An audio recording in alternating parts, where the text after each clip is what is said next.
అమ్మయ్య ఊరొచ్చేసాను. పెద్దమ్మ నన్ను చాలా మిస్ అయి ఉంటుంది పాపం.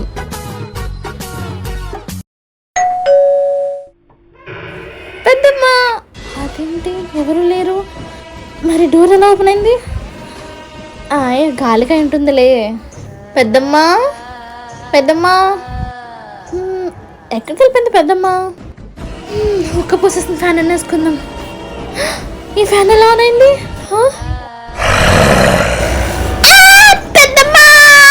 ప్రియా ఇప్పుడాగుందటి ప్రియా అప్పుడే వచ్చేసిందా? ప్రియా పెద్దమ్మ దయ్యం దయ్యం అదా భయపడదు, అది ఆకలి దయ్యం, మన దయ్యమేనమ్మా. పద తీసుకెళ్తాను. ఏం పర్లేదురా.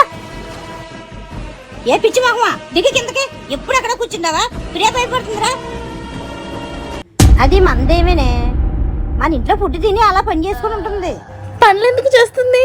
అబ్బా దాని చుట్టూ నా దగ్గర ఉంది, అది పెద్ద స్టోరీలే. అసలు మన ఇంటికి ఎందుకు వచ్చింది? తెలీదే. నువ్వు ఇక్కడికి ఎలా వచ్చావు? మీ పక్కింటి పంకజం మీ మీద పగ తీయించుకోవడానికి మా మాంత్రికురాల దగ్గర నిమ్మకాయ తీసుకొచ్చింది. అది మీ ఇంటి మీద పాడేసింది, అందుకే నేను వచ్చాను. దాని సంగతి తర్వాత చూస్తాను. మీరిద్దరు మాట్లాడుకుంటూ ఉండండి, పొయ్యి మీద అన్నం పొంగితింది చూసొస్తాను. ఇంతకీ నువ్వు ఆకలిదాయనివేనా? అవును. నీకేం పేరు లేదా? నాకు గుర్తున్నంత వరకు నా పేరు సుజాత. ఓ అవునా, నువ్వేమో ఇంత మంచిదానిలా ఉన్నావు, మరి ఎలా దేమైపోయావు? అది చాలా పెద్ద కథ. నేను పుట్టి పెరిగినంత సముద్రం దగ్గర. నాకు పెళ్ళైన తర్వాత మా ఆయన పని మీద వేరే ఊరు వెళ్ళారు. అప్పుడు ఉప్మాలో ఉప్పు ఎక్కువ వేసానని మా అత్తగారు నన్ను బాగా కొట్టి ఒక రూమ్ లో 4 రోజులు పడేసింది. నేను ఆకలి తలమటించి అలానే చనిపోయాను. అందుకే ఆకలిదయ్యాను. మా అత్తగారి మీద ఎలాగైనా పగ తీర్చుకోవాలని దాన్ని ఇబ్బంది పెడితే అదేమో ఒక మాంత్రికుని తీసుకొచ్చి నన్ను బంధించింది.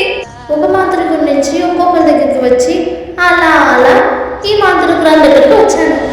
ఇప్పుడు మీ ఇంటికి. అవునా, అన్ని ఇబ్బందులు పడ్డావా? సుజాతని ఎలాగైనా హ్యాపీ చేయాలి. సరే మనం బయటకు వెళ్దామా? సరే నేను తయారైపోయి వస్తాను, ఎందుకంటే జర్నీ చేస్తాను కదా.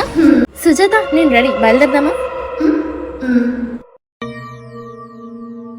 ఆ నిమ్మకాయ లేకపోతే నేను 10 నిమిషాల నుంచి ఉండలేను కదా. ప్రియా ఒకసారి మనం ఇప్పుడు బయటకు వెళ్తే 10 నిమిషాల నుంచి ఎక్కువసేపు ఉంటాం కదా, కాబట్టి అక్కడ ఉన్న నిమ్మకాయ తీసుకున్నావా? ఇదిగో నిమ్మకాయ. ఈ నిమ్మకాయ నీ దగ్గరే ఉంచు. నేను బయటకు వస్తే నిమ్మకాయ లేకుండా 10 నిమిషాల నుంచి ఉండలేను. వెళ్దామా? పద. సరే ఎక్కడికి వెళ్తున్నా? గోదావరి గట్టుకి, అక్కడ పల్లీలు చాలా బాగుంటాయి. బైక్ మీద వెళ్ళిపోదామా? ఎందుకు, నేను ఉన్నానుగా. హాయ్, భలే తీసుకొచ్చేసావే.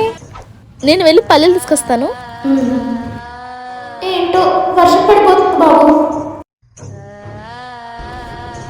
ఇదిగో, ఇది నీకు, ఇది నాకు.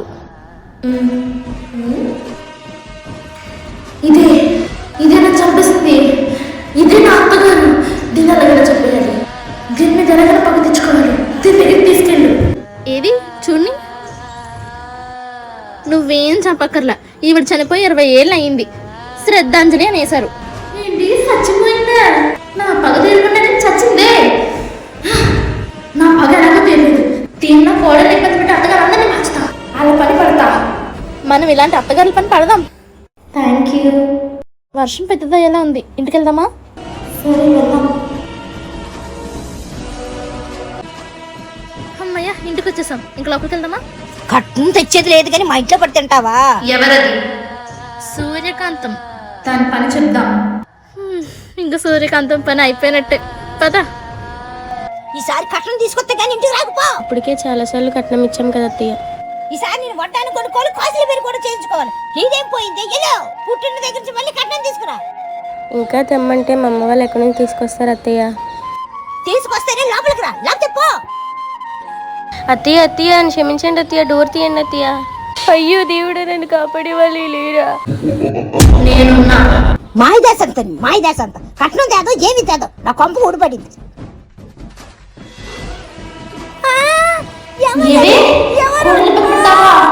కట్నం కావాలా? తీసుకో.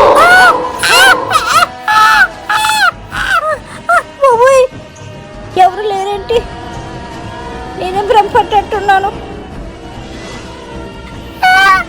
మళ్ళీ వచ్చిందేటిది బాబు దేవుడా, ఎవరు నువ్వు? నేను ఎవరైతే నీకెందుకు? నీ కోడలు తీసుకురాకపోతే నేను చంపేస్తా. తీసుకొచ్చేస్తే నా కట్నం వద్దు, ఏమొద్దు, నా కోడలు కావాలి బాబు.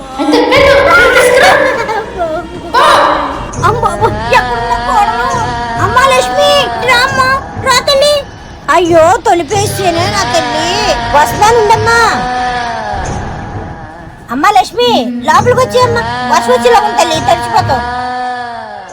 మా అత్తయ్య పిలిచింది. అత్తయ్య వస్తున్నా.